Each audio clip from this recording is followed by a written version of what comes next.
আসসালামু আলাইকুম। আজ বানিয়ে দেখাবো ভ্যানিলা আইসক্রিম। হুবহুব দোকানের মতো ভ্যানিলা আইসক্রিমটা বাসায় সহজে কিভাবে বানাতে পারবেন সেটা দেখাবো। প্রচণ্ড গরম পড়ছে।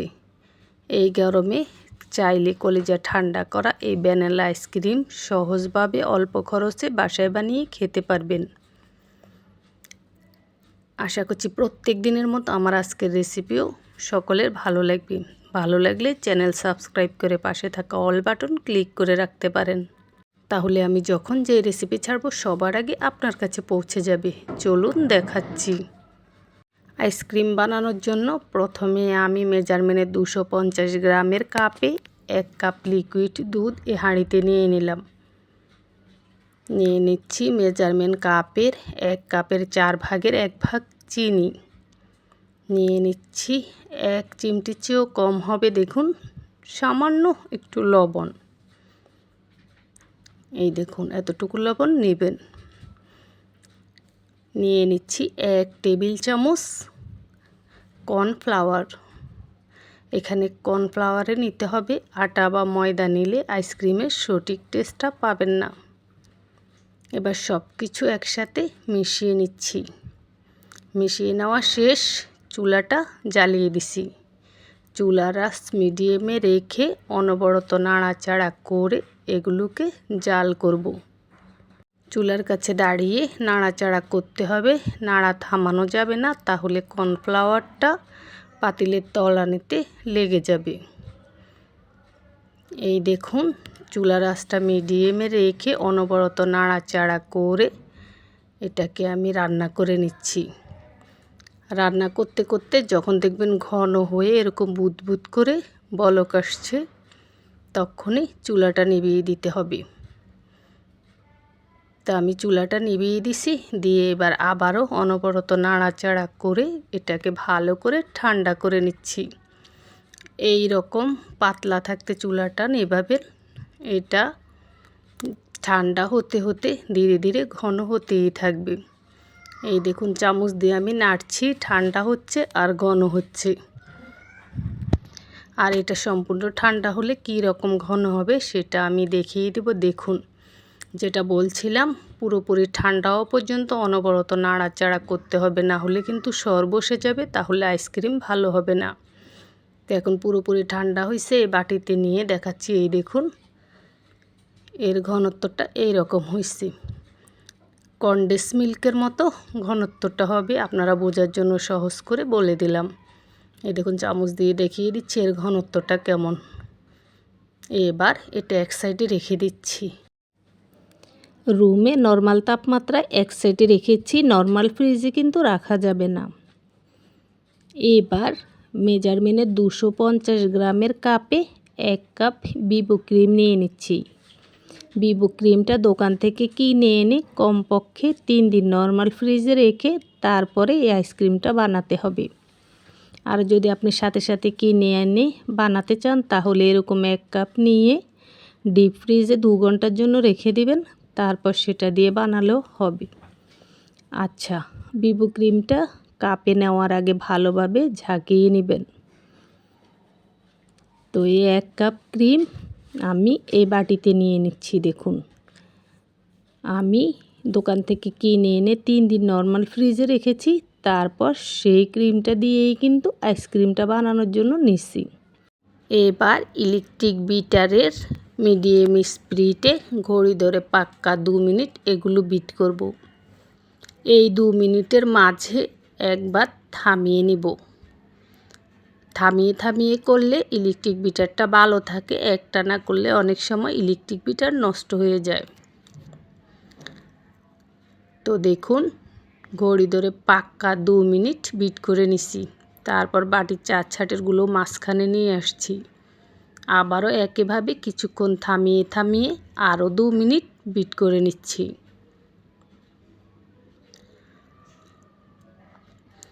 আর যতক্ষণ এই ক্রিমটা বানাবেন ততক্ষণ বিটারের স্পিড মিডিয়ামে রাখতে হবে, তাহলে আইসক্রিমটা ভালো হয়। তা আরও 2 মিনিট বিট করেছি, মোট 4 মিনিট এই ক্রিমটা বিট করতে সময় লেগেছে। এবার আমি আগে থেকে যে কর্নফ্লাওয়ার দুধের মিশ্রণটা তৈরি করে রেখেছি সেটা পুরোটা একসাথে এই ক্রিমের মধ্যে ঢেলে দিছি। চাইলে অল্প অল্প করে এক হাতে দিয়ে আরেক হাতে বিট করতে পারবেন, আবার একসাথে দিলেও সমস্যা নেই। আমি একসাথে দিয়ে দিছি। দিয়ে এবার আবারও বিটারের মিডিয়াম স্পিডে কিছুক্ষণ থামিয়ে আবার কিছুক্ষণ চালিয়ে এই কয়েক সেকেন্ড 30-40 সেকেন্ডের মতো বিট করে আবার কিছুক্ষণ থামিয়ে এভাবে বিট করে নিচ্ছি। দেখুন তারপরে এর ঘনত্ব কিন্তু এখন এই রকম, এখন একটু পাতলা টাইপের থাকবে, কারণ কর্নফ্লাওয়ারের মিশ্রণটা কিন্তু ফ্রিজে রাখিনি, এটা নর্মাল তাপমাত্রায় ছিল তাই। এবার এখানে দিয়ে দিছি হাফ চা চামচ ভ্যানিলা এসেন্স। ভ্যানিলা এসেন্সটা মিশিয়ে নিছি। তারপর এখন দিয়ে দিছি কয়েক ফোঁটা রেড ফুড কালার। আপনি যদি আইসক্রিমটা সাদা রাখতে চান তাহলে ফুড কালারটা না দিলেও হবে, আর যদি হালকা একটু কালার করতে চান একটু ফুড কালার মিশিয়ে নেবেন। তো আমি আজকে একটু হালকা কালার করব তাই ফুড কালারটা মিশিয়ে নিছি। তো ফুড কালারটা মেশানোর পরে এবার এই প্লেটটা দিয়ে এভাবে ঢাকনা দিয়ে ঢেকে ডিপ ফ্রিজে রেখে দিছি ঘড়ি ধরে পাক্কা 2 ঘন্টা। এই স্টেপটা করতেই হবে আইসক্রিম বানাতে হলে। 2 ঘন্টার পরে এগুলো এখন একেবারে বরফ ঠান্ডা হয়ে আছে, জমাট বেঁধে বেঁধে থাকলে যেরকম সেরকম। তো এবার এগুলোকে একটু বিট করে নিলাম, নিয়ে 4 ছাইটেরগুলো মাঝখানে এনে দিচ্ছি। 4 ছাইটে ক্রিমটা একটু শক্ত শক্ত হয়ে আছে তাই মাঝখানে এনে দিলাম। দিয়ে আবারও বিটারের মিডিয়াম স্পিডে এগুলোকে আমি 2 থেকে 3 মিনিটের মতো বিট করে নেব। 4 ছাটেরগুলো মাঝে মাঝে মাঝখানে এনে দেব আর ঘুরিয়ে ঘুরিয়ে বিট করব।